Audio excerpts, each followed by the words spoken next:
اللہ کا بندہ اور اس کا غلام ہے، اللہ کا بندہ اور اس کا غلام ہے۔ ایک بندے کو اور ایک غلام کو کیسے زندگی گزارنی چاہیے، 24 گھنٹے کی، 12 مہینے کی، اور ہماری پوری زندگی اسی کے مطابق گزرنی چاہیے۔ نیک اعمال کیا کیا ہیں، چاہے ان کا تعلق اللہ کے ساتھ ہو، چاہے ان کا تعلق بندوں کے ساتھ ہو۔ حقوق اللہ کو ادا کرنا بھی ہمارے لیے فرض اور ضروری ہے، حقوق العباد کو بھی ادا کرنا اور ان کو انجام دینا ہمارے لیے فرض اور ضروری ہے۔ میرے بزرگوں اور دوستوں، ہم دنیا اور آخرت کی دونوں زندگیاں اچھی بنانا چاہتے ہیں۔ کون سی؟ دنیا اور آخرت کی دونوں زندگیاں اچھی بنانا چاہتے ہیں۔ 3-4 چیزیں ہمیں اپنے اندر خاص طور سے پیدا کرنے کی کوشش کرنی چاہیے۔ سب سے پہلی چیز عقیدہ اور ہمارا ایمان صحیح ہو۔ اس کے بعد اللہ کے لیے جو نیک اعمال کیے جاتے ہیں، ان نیک اعمال کی ہماری زندگی کے اندر پابندی ہے۔ تیسری چیز معاملات کی صفائی بہت ضروری ہے۔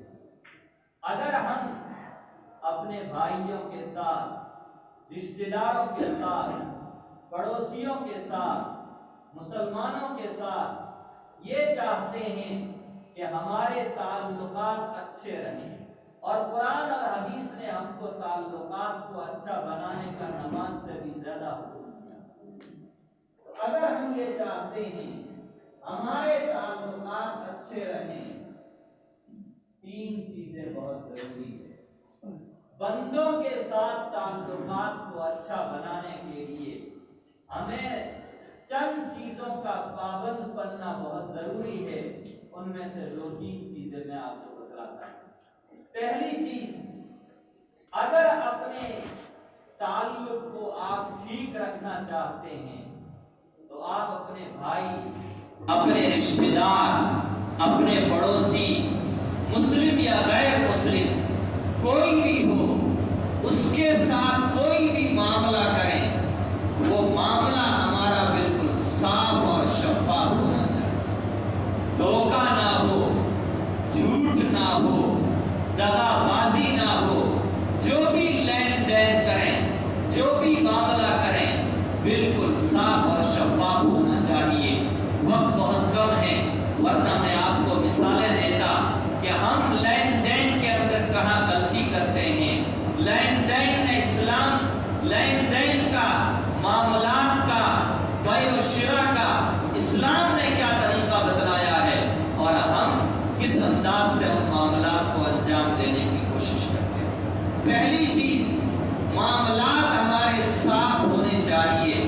قرآن ہم کو گارنٹی دیتا ہے کہ تمہارے تعلقات اچھے رہیں۔ دوسری چیز، ہم اپنے اخلاق کو اچھا بنائیں۔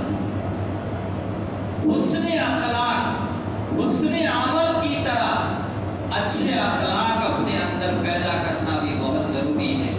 حضرت نبی کریم صلی اللہ علیہ وسلم نے ایک حدیث کے اندر بیان فرمایا، ان من خیارکم احاسنکم، دوسری حدیث میں احسنکم اخلاقا، تم میں سب سے بہترین انسان لوگوں کے درمیان اللہ کے یہاں، تم میں سب سے پسندیدہ انسان اللہ کے یہاں، بندوں کے یہاں وہ شخص ہے جس کے اخلاق سب سے اچھے ہیں، جس کے اخلاق سب سے کیا ہیں؟ اچھے ہیں۔ قرآن کریم میں اللہ تبارک و تعالیٰ نے فرمایا، قد افلح من تزکا، جس نے اپنی عادتوں کو اچھا بنا لیا، دل کو بری عادتوں سے پاک اور صاف کر لیا، افلح، دنیا اور آخرت دونوں جگہ وہ کامیاب ہو گئے۔ اس لیے ہمیں اپنے اچھے اخلاق کو بھی اچھا بنانا بہت ضروری ہے۔ ایک حدیث جو میں نے خطبے کے اندر پڑھی، حضرت ابو ذر رضی اللہ تعالیٰ عنہ اس حدیث کو نقل فرماتے ہیں، حضرت نبی کریم صلی اللہ علیہ وسلم نے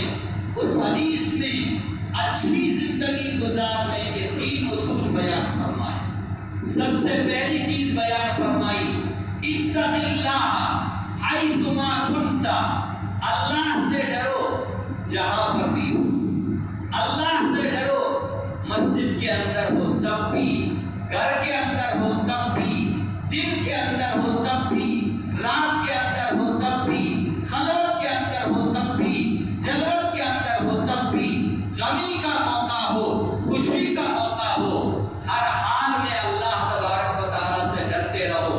قرآن میں اللہ نے حکم دیا یا ایھا الذین آمنوا اتقوا اللہ حق تقاتہ، اے ایمان والو اللہ سے ایسا ڈرو جیسا اللہ سے ڈرنے کا حق ہے، جیسا اللہ سے ڈرنے کا کیا ہے؟ حق ہے۔ اللہ کی دل کے اندر عظمت ہوگی تو اللہ کا ڈر آئے گا۔ تو نبی علیہ السلام نے کیا فرمایا؟ ایسا نہیں ہے کہ مسجد میں آئے ہیں تو اللہ کا ڈر ہے، اجتماع میں چلے گئے تو اللہ کا ڈر ہے، نیک لوگوں کی صحبت میں چلے گئے تو اللہ کا ڈر ہے، ایسی جگہوں سے دوسری جگہوں کے اوپر چلے گئے اللہ کا ڈر دل سے نکل گیا۔ نبی علیہ السلام فرماتے نہیں، حیث ما کنت، جس جگہ اور جس حالت میں ہوں، جس جگہ اور جس حالت میں ہوں تم اللہ سے ڈرو۔ حضور نے فرمایا، آگے دوسری چیز بیان فرمائی، اللہ سے ڈرتے ڈرتے بھی انسان ہے۔ کیا ہے؟ انسان ہے۔ اگر کوئی گناہ سرزد ہو جائے، اگر کوئی معصیت ہو جائے، اگر کوئی برائی کا کام ہو جائے، بدی کا کام ہو جائے، نبی علیہ السلام نے آگے اس کا نسخہ بتلایا، اتبع السیئۃ الحسنۃ تمحوھا، گناہ ہو گیا، گناہ کے فوراً بعد نیکی کا کام کر دو۔ گناہ ہو گیا، گناہ کے فوراً بعد نیکی کا کام کر لو۔ یہ نیکی کیا کرے گی؟ تمحوھا، اس گناہ کو مٹا دے گی۔ حضور نے کیا فرمایا؟ اس گناہ کو یہ نیکی مٹا دے گی۔ اللہ نے قرآن کریم کے اندر فرمایا، ان الحسنات یذھبن السیئات، نیکیاں برائیوں کو ختم کر دیتی ہیں۔ نیکیاں جیسے برائیاں نیکیوں کو ختم کرتی ہے، نیکیاں بھی برائیوں کو کیا کر دیتی ہے؟ ختم کر دیتی ہے۔ اس لیے دوسری چیز نبی علیہ السلام نے فرمایا، اللہ سے ڈرتے رہو ہر حال میں، ہر جگہ۔ پھر بھی انسان ہونے کی وجہ سے اگر کوئی خطا اور کوئی گناہ ہو جائے تو اس کے فوراً بعد نیکی کا کام کر لو، وہ نیکی اس گناہ کو مٹا دے گی۔ تیسری چیز بیان فرمائی، خالق الناس بخلق حسن، لوگوں کے ساتھ اچھے اخلاق سے پیش آؤ، لوگوں کے ساتھ اچھے اخلاق سے پیش آؤ۔ اچھے اخلاق، اچھی عادتوں سے جو آدمی پیش آتا ہے وہ اللہ کا بھی محبوب بن جاتا ہے اور لوگوں کے نزدیک بھی وہ آدمی محبوب بن جاتا ہے۔ آدمی بد اخلاقی کیوں کرتا ہے؟ سمجھتا ہے کہ میں اس سے بڑا ہوں، میں اس کے ساتھ جیسا چاہوں ویسا سلوک کر سکتا ہوں، اس لیے آدمی اس کے ساتھ، چھوٹے کے ساتھ، یا اپنے آپ کو بڑا سمجھ کر کے دوسروں کو حقیر سمجھتا ہے، کمتر سمجھتا ہے، تو اس کے ساتھ بدتمیزی سے پیش آتا ہے، برے اخلاق سے پیش آتا ہے۔ نبی علیہ السلام فرماتے نہیں، خالق الناس بخلق حسن، لوگوں کے ساتھ اچھے اخلاق سے پیش آؤ۔ ایک دوسری حدیث میں نبی کریم صلی اللہ علیہ وسلم نے فرمایا، تم اچھے اخلاق کے ذریعے جنت میں اتنے بلند درجات حاصل کر سکتے ہو۔ کیا فرمایا؟ تم اچھے اخلاق کے ذریعے جنت میں اتنے بلند درجات حاصل کر سکتے ہو کہ بڑے بڑے عبادت گزاروں کو بھی وہ درجات نصیب نہیں۔ اچھے اخلاق کیا ہے؟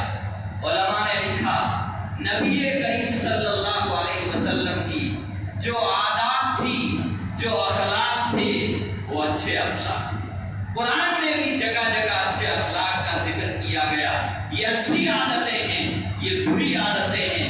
اچھی عادتوں کو اختیار کرو، بری عادتوں سے بچنے کی کوشش کرو۔ احادیث میں نبی کریم صلی اللہ علیہ وسلم نے جگہ جگہ یہ دعائیں سکھلائی ہے، اے اللہ ہمارے اندر اچھے اخلاق پیدا کر دے، بری عادتوں کو، برے اخلاق کو ہمارے اندر سے نکال۔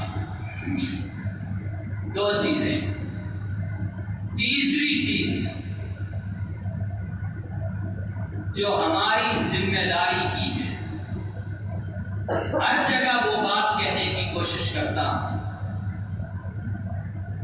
وہ کیا ہے؟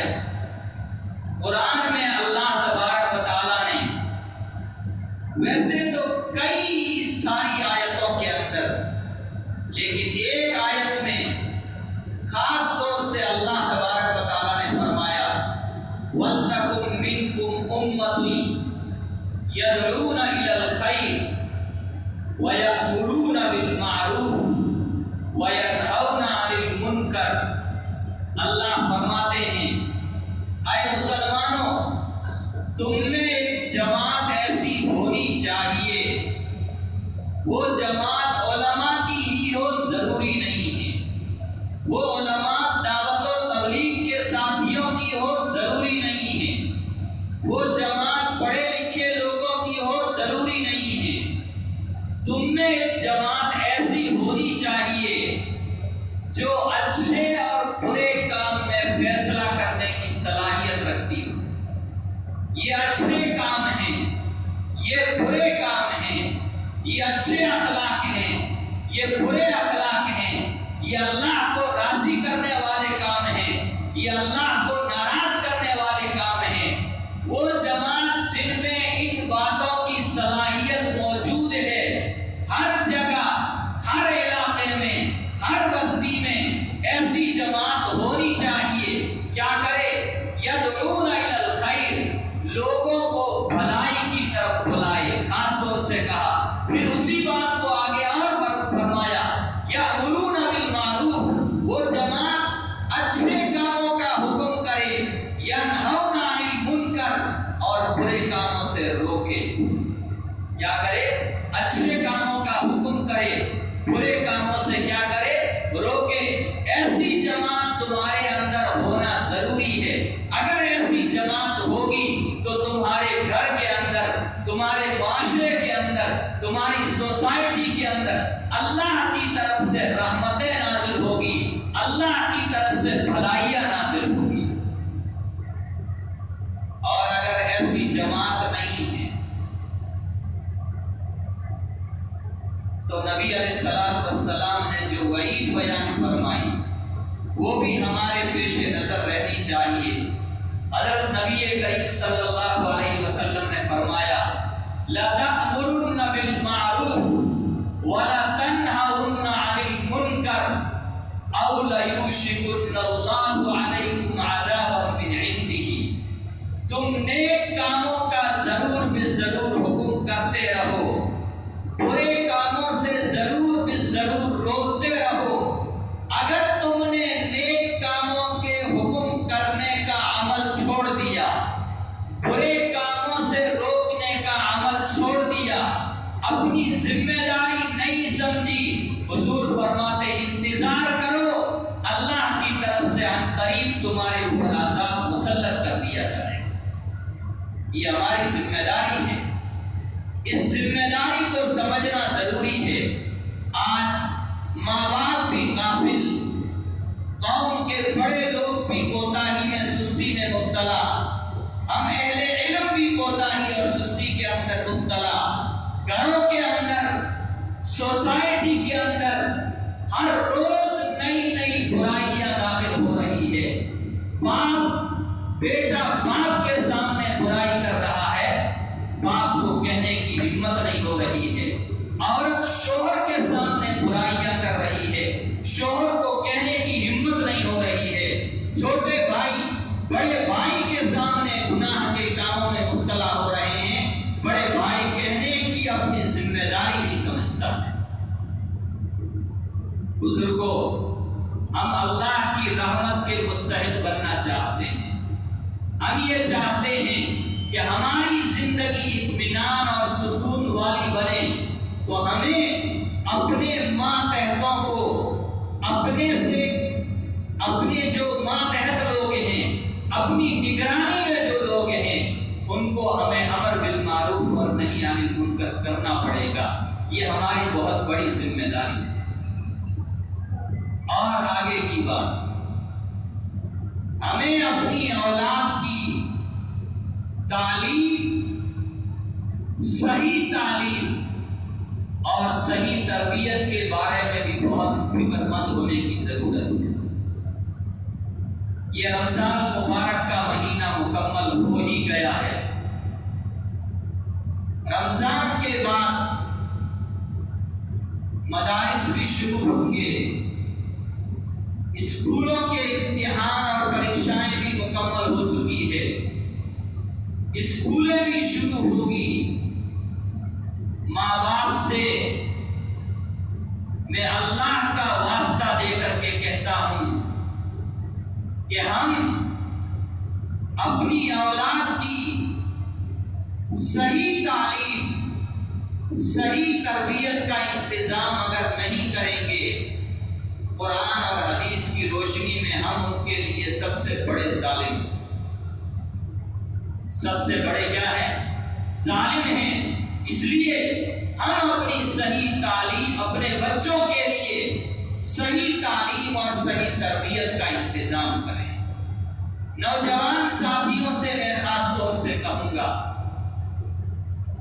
جیسے رمضان المبارک میں ہم نے نیک اعمال کی پابندی کی، اگلے 11 مہینے کے اندر بھی خاص طور سے ہم نماز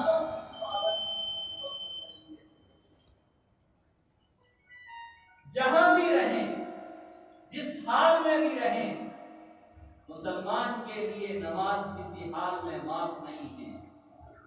مزدوری پر ہیں، گھر پر ہیں، فیکٹری میں ہیں، کام پر ہیں، ماحول میں ہیں یا ماحول سے ہٹ کر کے ہیں۔ ماحول سے ہٹ کر کے اگر ہم کسی جگہ ہے اور ایسی جگہ ہم نیک اعمال کو، نماز کو خاص طور سے پڑھنے کی کوشش کرتے ہیں، مجھے تو اللہ کی طرف سے بہت بڑا انعام اور بہت بڑا ثواب ملے۔ ماحول میں ایک آدمی ہے، مسجد میں رہتا ہے، مدرسے میں رہتا ہے، جماعت میں چل رہا ہے، خانقاہ میں ہے، اس کے لیے نمازوں کی پابندی کرنا کوئی مشکل بات نہیں۔